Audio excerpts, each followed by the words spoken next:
Is she greedy? Is it fair? Is there justice? I'm in the vortex.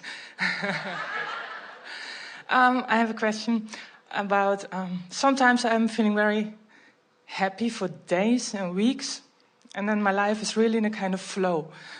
When I go out, I meet beautiful people. When I go to work, I have really successful days. Traffic light always turns green. When I'm looking for nice new jeans, I will find really the perfect one immediately. And still there is stuff in my vortex which hasn't arrived yet. Good. So Otherwise you'd be dead in a way that dead doesn't exist. If you ever come to the end of your vortex, we need to talk. Don't worry, it won't happen. So my question is, how happy must I get to really get everything that's in my vortex? Did you hear us earlier say that as long as you are living, there will be variety that will cause your vortex to expand? Mm-hmm. And really, you never want to be at the end of that expansion, because it's the moving toward it that is the true thrill of life. But they will never... Now wait, sit in there with us. Sit there for a minute, because that was a really important statement that we want you to take in. It's that coming into alignment, coming into the alignment that is a zest for life. If you're out of the vortex and you're so far from your alignment, then it's miserable. But once you're operating primarily from inside the vortex, where you're expanding and moving and expanding and moving, now you've got this ease and flow that is just delicious, you see.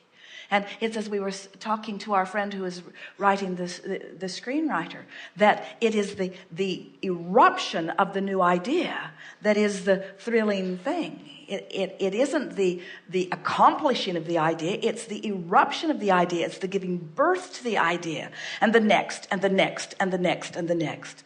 When the ideas are erupting and you stand in the knowledge of the absolutedness of them coming into fruition, then that's really the ideal place to stand. On the verge, constantly on the verge, with knowledge that all things that you want are coming. But all things that you want, let's make this very clear, all things that you want will never have come. All things that you want are coming. And as fast as some of them manifest, more are in the ethers coming. In other words, always the next, always the next, always the next, always the next. Even when you reemerge into non-physical, there's never a standing still time. Always the next, always the next, always the next is an eternal process of becoming. And when you relax into the becoming, then every moment can be blissful, not just the ones where you're on the verge of a manifestation. They're all blissful. It's bliss. The contrast becomes blissful. The contrast becomes insightful. The contrast becomes energy. The rockets, even though you know you're not a match to them, can be satisfying in some way. Esther broke almost everything on a magnificent shelf of treasures that they'd gathered up from all around the world. She was dusting on a new etagere one day, not realizing how fragilely the top, very thick glass shelf was teetering on its little spokes. And as she touched the top, her rag to the top shelf, it gave way and broke into the second, into the third, into the fourth. And Jerry hears the crashing of glass, and he calls to Esther from the other room, because he knows she has no shoes on, because she rarely has shoes on. Stand still, don't move.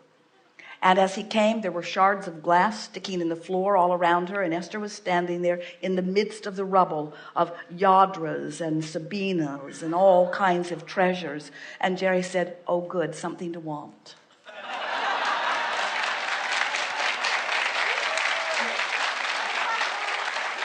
In other words, you never get it done. There is never an ending to the contrast that sets forth the desire, and the desire that calls you. It's the calling that is life, you see. And if everything that is calling you is answered, then nothing's calling you. That's the best we've ever said it. If everything that is calling you is answered, it never will be, then there is nothing that is calling you, but there always will be. Okay. Thank you. We are pleased that you were so easily convinced. You must have been right on the verge. I think so.